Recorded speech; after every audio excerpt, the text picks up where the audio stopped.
이번 주에는 구정이라 불리우는 우리나라 고유의 설을 맞이하는 설날이 16일 금요일에 걸쳐 있습니다. 그리고 우리는 오늘 주일 예배를 자체 선교주일로 삼아서 선교주일로 예배를 드립니다. 그러나 애석하게 지난주 금요일 밤 9시 30분경에 우리와 늘 함께 하셨던 권호찬 집사님께서 84세의 연세로 하나님의 부르심을 받고 소천하셨습니다. 고인이 되신 권호찬 집사님께서는 그동안 살아오시면서 많은 분들에게 자기가 가진 좋은 기술로 병을 치료해 주셨던 분이셨습니다. 벌침으로 아프신 분들을 치료해 주셨습니다. 독학으로 벌침에 관한 기술을 연마하시고 자기 몸 스스로를 임상 실험으로도 하셔서 병원에서 생존 불가능의 판정을 받으셨지만 벌침을 통하여 폐암이 낫기도 하셨습니다. 그리고 많으신 분들이 고통에서 해방을 가지게도 해 주셨던 분이셨습니다. 저도 벌침으로 신경계통에 많은 효과를 보아 뇌졸중에서 빠른 회복을 갖기도 하였습니다. 집사람은 다리가 자주 접질러지기도 하였는데 벌침을 맞아서 낫기도 하였습니다.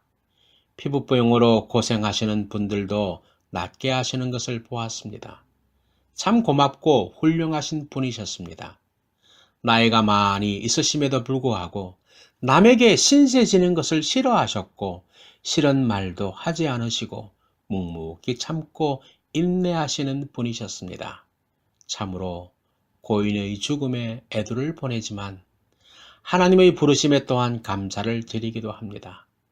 우리는 육으로는 더 이상 그분을 뵙지는 못하지만 천국에서 만날 것을 기약하며 유족들을 많이 위로해 주시면 감사하겠습니다. 이제 오늘 말씀의 본론으로 들어가겠습니다. 사람은 자신이 가장 약할 때, 가장 어려울 때 자신의 본성을 여과 없이 다 드러냅니다. 그때 그 사람이 그동안 살아온 삶의 내공을 깊이 알 수 있습니다. 어떤 사람은 분노와 절망의 나락으로 떨어져 버리는 사람도 있고 남을 원망하는 사람도 있고 과거의 영광에 집착해 현재를 부정하는 사람도 있습니다. 반면에 또 어떤 사람은 그 어려움을 침착하게 견디면서 흔들리지 않고 뚜벅뚜벅 한 걸음씩 내딛는 사람도 있고 그 어려운 환경에서도 감사를 찾아서 감사하면서 사는 사람도 있습니다. 작가 미상의 어떤 기도문을 제가 낭독해 드리겠습니다. 하나님, 때때로 병들게 하심을 감사합니다. 인간의 약함을 깨닫게 해주시기 때문입니다. 고독하고 외로운 것도 감사합니다. 그것은 하나님과 가까워지는 기회가 되기 때문입니다. 일이 계획대로 안 되도록 틀어주신 것도 감사합니다. 그래서 저희 교만이 깨지기 때문입니다. 돈이 떨어지고 사고 싶은 것도 마음대로 못 사게 하신 것도 감사합니다. 눈물 젖은 빵을 먹는 심정을 이해하게 하기 때문입니다.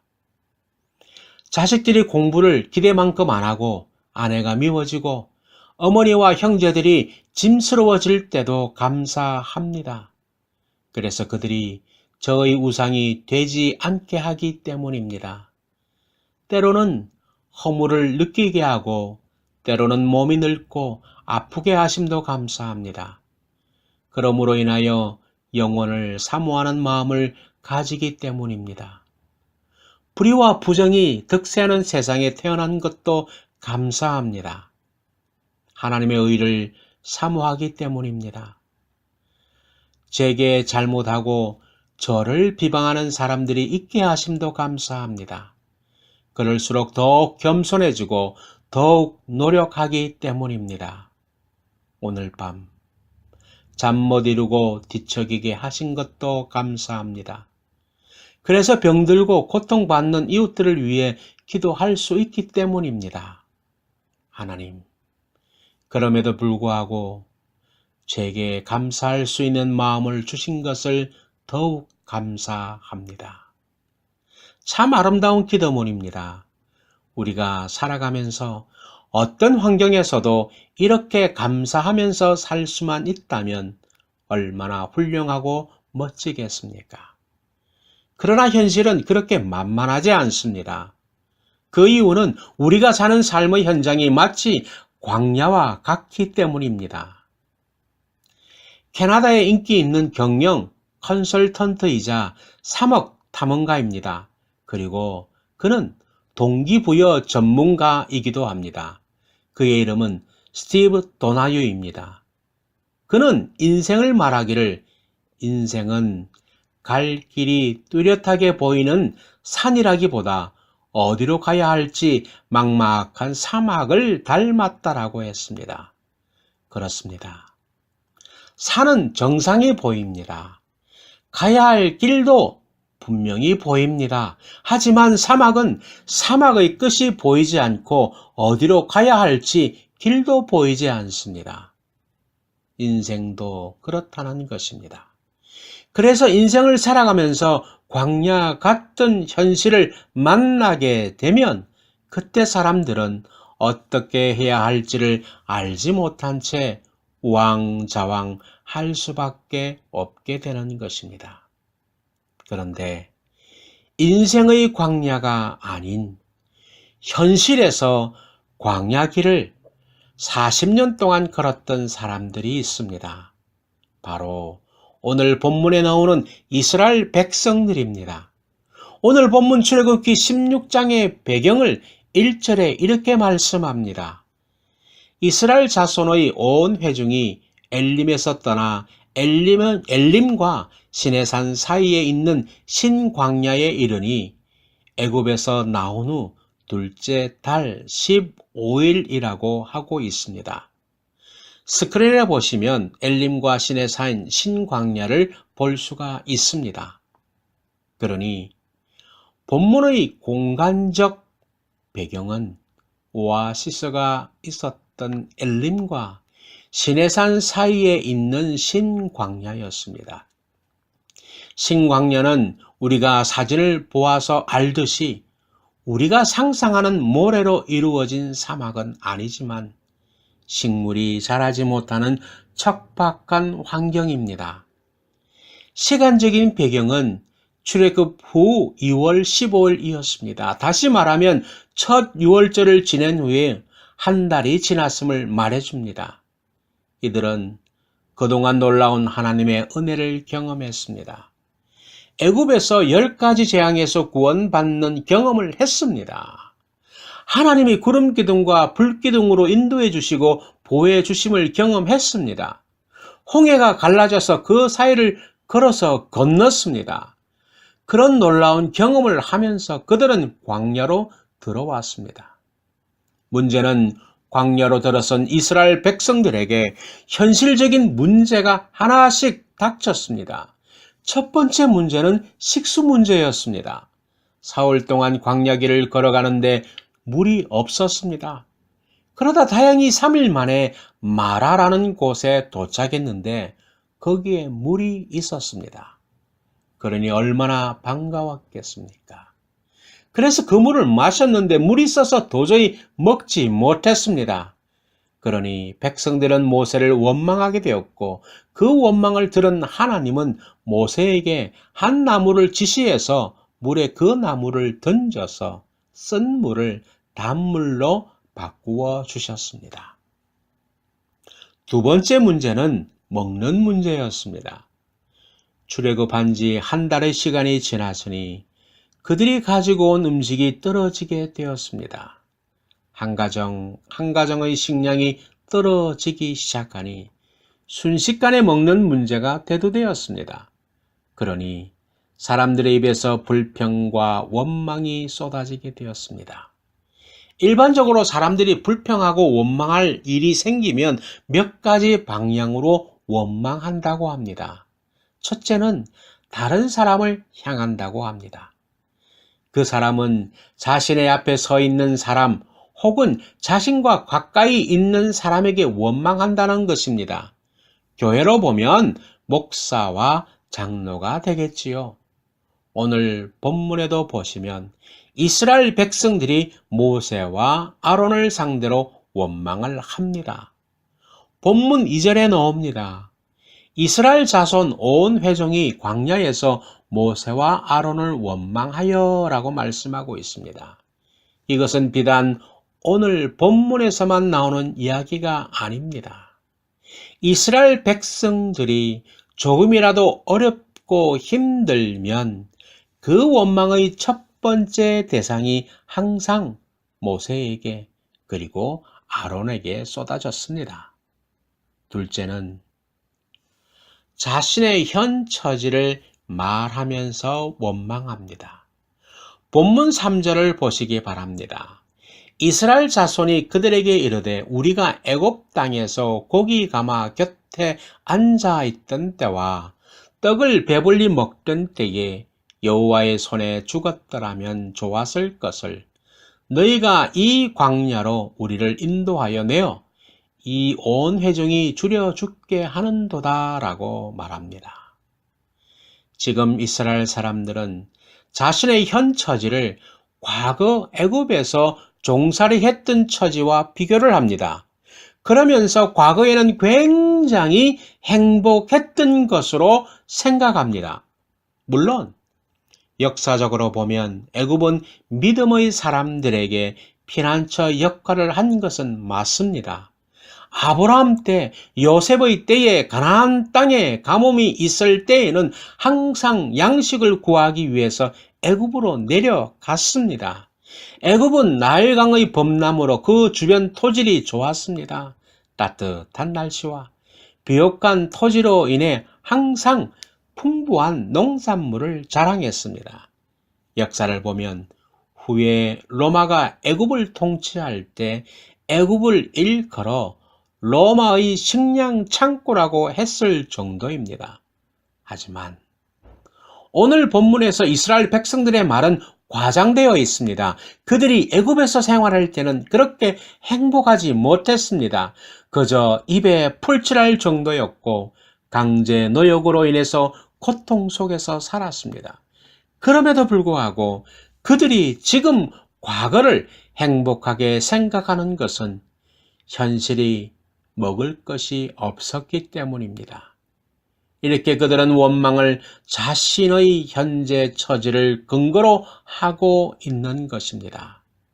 셋째, 하나님을 향하여 원망하게 됩니다. 이스라엘 백성들의 출애굽의 배경에는 하나님이 계셨습니다. 그렇기에 모세와 아론을 향한 원망은 곧 하나님을 향한 원망과 같았습니다. 오늘 읽었던 우리 본문에는 원망이라는 말이 총 6번 등장하는데 그 모두가 결론적으로 보면 하나님에게 한 원망이라는 것을 말합니다. 8절에 보시면 이는 여호와께서 자기를 향하여 너희가 원망하는 그 말을 들으셨습니다. 또 9절 하반절에 이렇게 기록되어 있습니다. 여호와께서 너희의 원망함을 들으셨으니라 하라. 12절 상반절에는 내가 이스라엘 자손의 원망함을 들었노라라고 말씀하고 있습니다. 여러분, 하나님이 제일 싫어하는 것이 교만과 원망하는 것이라는 것을 알고 계십니까? 고린도전서 10장에 보면 출애굽한 이스라엘 백성이 가나안에 들어가지 못하고 죽은 이유를 4가지를 말하는데 우상 숭배와 음행과 주를 시험함과 원망이라고 했습니다. 우리 사람들끼리도 베푼 은혜와 받은 은혜를 모르면 뭐라고 말합니까? 짐승보다 못한 놈이라고 말합니다.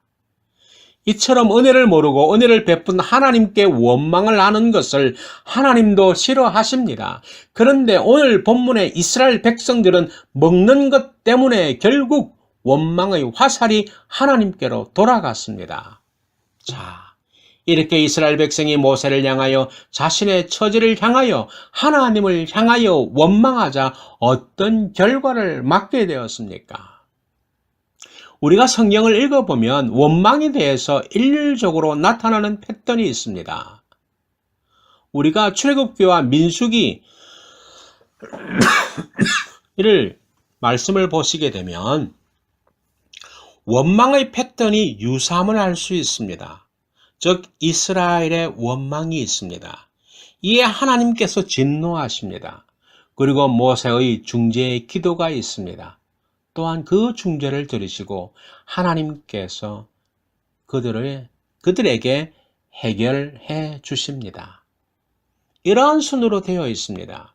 그런데 출애굽기 15장에 나오는 미라에서 있었던 물 문제와 오늘 우리가 읽었던 본문에서 나오는 먹는 것 문제에 대해서는 하나님의 진노의 부분이 나오지 않고 하나님이 너그럽게 처리하고 계심을 우리가 알 수 있게 됩니다.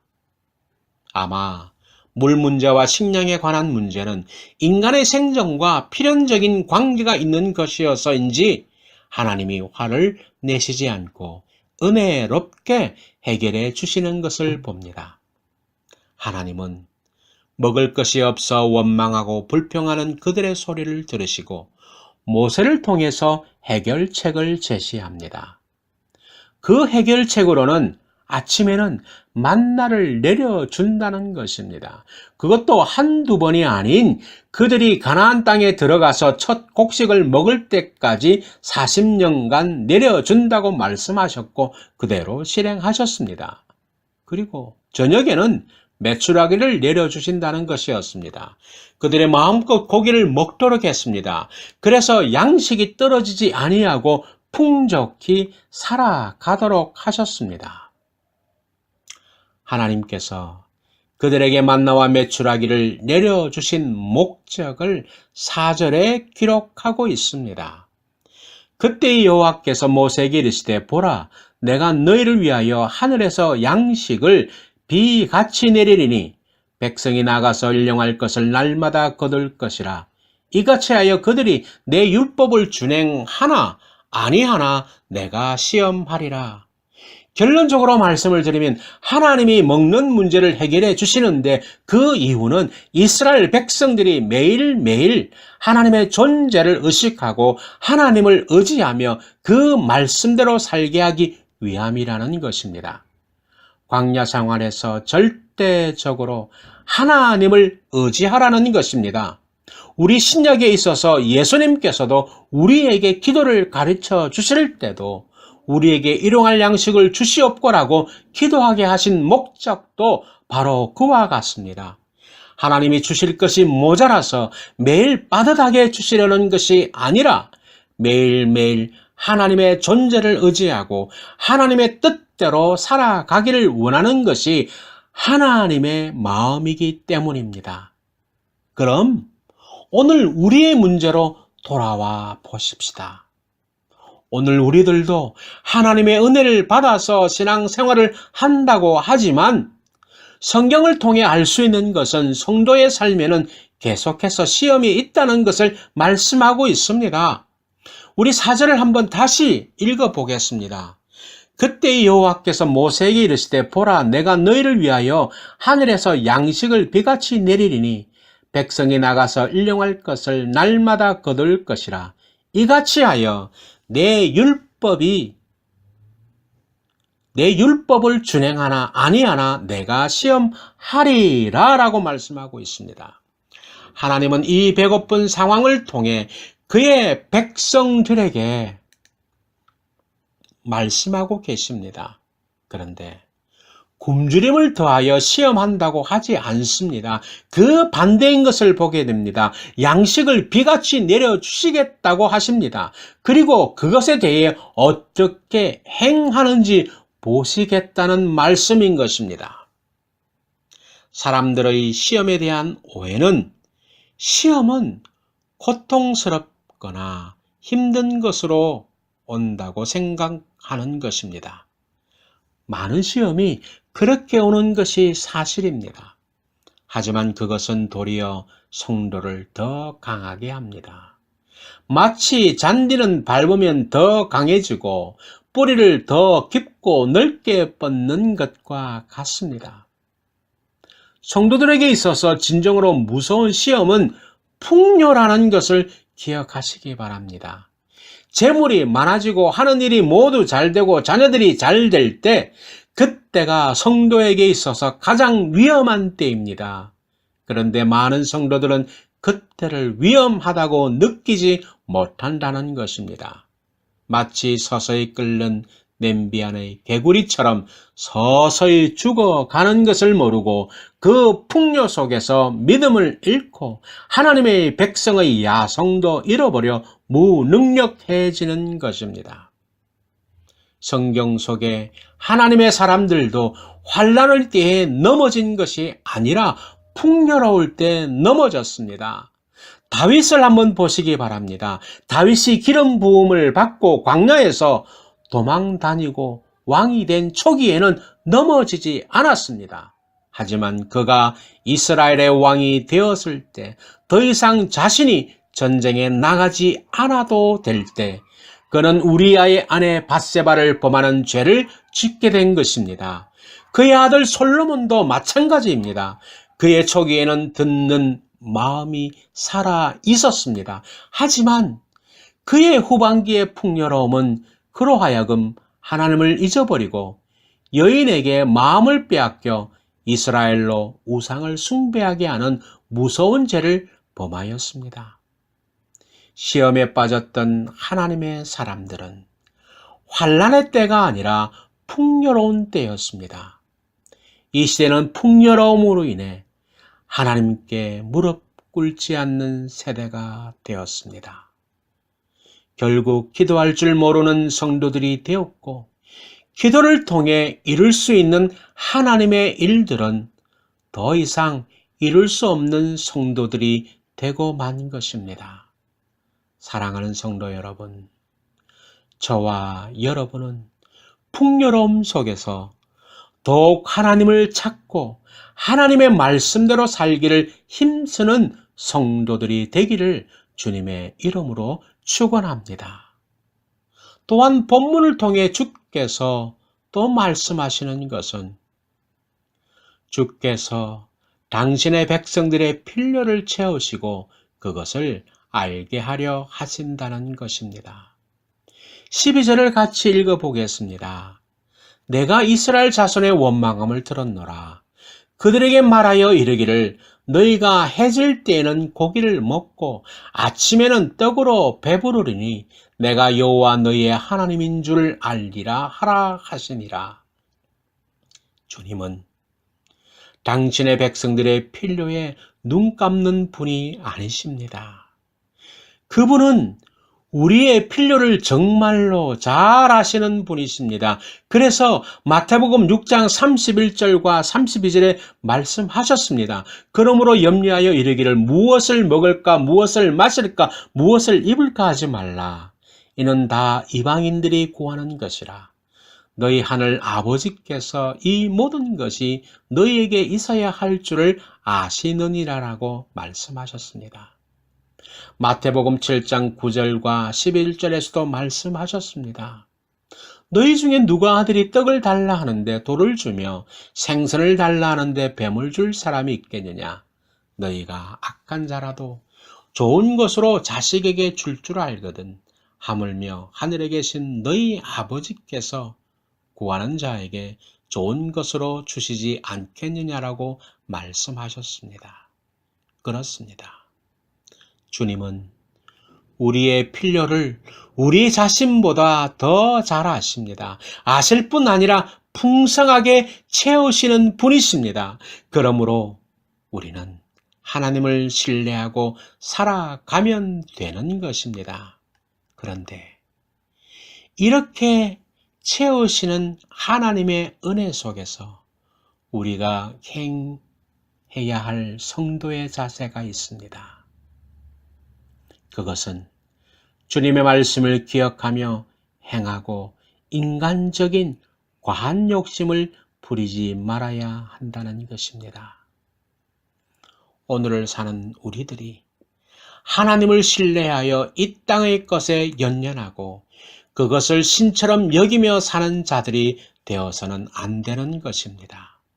도리어 우리를 구원하시고 인도하시는 여호와 하나님이 우리의 삶을 책임진다는 사실을 기억하며 예수 그리스도로 오신 하나님이 나의 하나님, 세상에 전해야 할 우리의 하나님이라는 사실을 알고 삶에 있어서 원망보다는 찬양과 감사가 나오는 진실한 생활로 예수 향기 드높이는 아름다운 삶을 이어가시기를 주님의 이름으로 축원합니다.